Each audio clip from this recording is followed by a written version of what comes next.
everybody, it's all. It is Mr. Tokkuri Yashi. How is everybody doing? Hope you are well. Today we're going to go and have a look over some of the announcements that we have got for Princess Connect over the coming month. We have actually got some new content being announced, some new modes, some new mechanics in the game. But first, I just wanted to show this announcement. We're getting unique equipment 2 for the Halloween little lyrical here. As we can see here, this will be coming on the 23rd of October. Yoka, Mimi and Misogi Halloween will be getting the unique equipment 2s.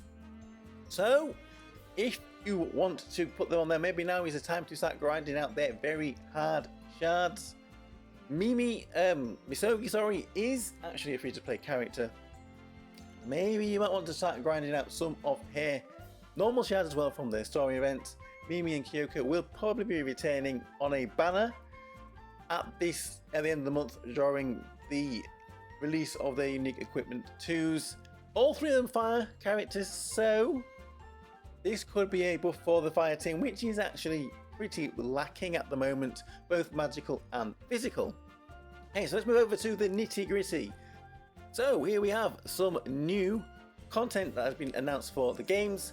A new mode, Theatre of Remembrance, which, as we can see here, will be available from the 15th of October in game. So we will have a look out for this. But what is this Theatre of Remembrance?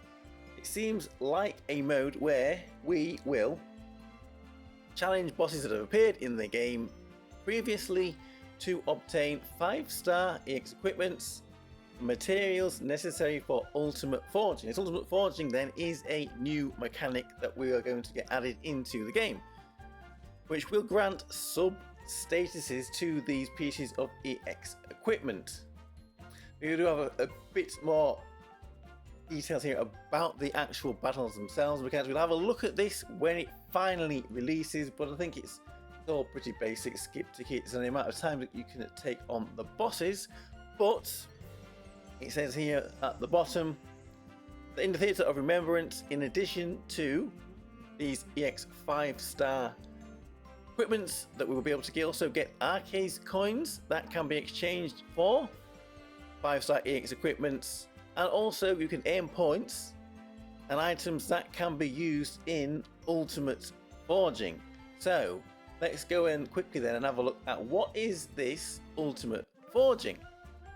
So we have seen the Theatre of Remembrance, and that has introduced Ultimate Forging. But what is Ultimate Forging?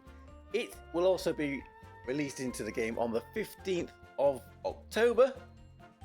And as we can see here, what it says is that this Ultimate Forging is permanent content which will allow you to enjoy the daily life of Arceus Alchemy and further enhance our EX 5-star equipment. Also from here it says that Ultimate Forging can be performed by consuming EX equipments, forge points and mana. I wonder how expensive it will be in mana, because, well, we all got pretty much a lot of mana at the moment, so they're going to have to make it really expensive. This is where they're going to allow us to use up our spare mana. We will have to see when that comes into the game. Anyway, this Ultimate Forging, what it looks like it will do is it will allow us to add a substatus to the EX5 equipment. It will only be available for EX5 equipment. If it's 1 to 4 star, you will not be able to ultimately forge it, and we will get a substatus added to that piece of equipment, which could be hit points, it could be attack, defense, crit, or defense penetration for both magical and physical. Defense penetration is another new mechanic that is being added to the game. We'll have a look at that in a second.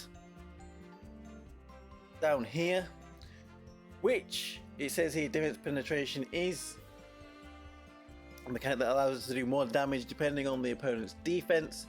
It will not be added to field damaging skills like Anemone, so Anemone is not going to get getting any stronger from this. That would be absolutely crazy if that was the case. They have thought about this beforehand. It does look like these substatuses are going to be drawn randomly. It's going to be a bit of a gotcha. It looks like we can maybe reroll 4 times to get the one that we want. but it will cost more materials to do so. If it's a sword weapon, for example, like it says at the bottom here, then maybe the magical side will be removed from the pool. So at least there is that.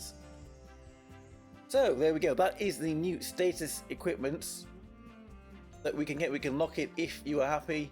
Something else new that is also being added is forge spheres. It says that we're going to also be getting forge spheres from somewhere, which can be used from the forge screen to increase the parameters of the selected substatus to its maximum value. So it looks like once we get the substatus that we want, say physical attack, physical crit, we can then refine that even more to increase its effectiveness. And then finally, right here at the bottom, this is something that maybe we have all been waiting for quite a while. It does say that we can now convert unnecessary items from conversion in the forge screen. So this is going to be EX equipment, it's going to be rank equipment, it's going to be growth spheres. This is where we can finally convert all these growth spheres which are useless into something that we can maybe use. We were going to be getting these forge points from them, which we can then use to refine and improve our EX equipment. So there we go. That is the new updates that will be coming into the game. On the 15th, we will have a closer look at it when it is finally released into the game then. So let me know what you think of this. Are you excited about it coming? What are your thoughts on Ultimate Refinement? So thank you very much for watching. I am Tokkuri Yashi. I'll see you all again for another video. Bye, bye, bye, bye.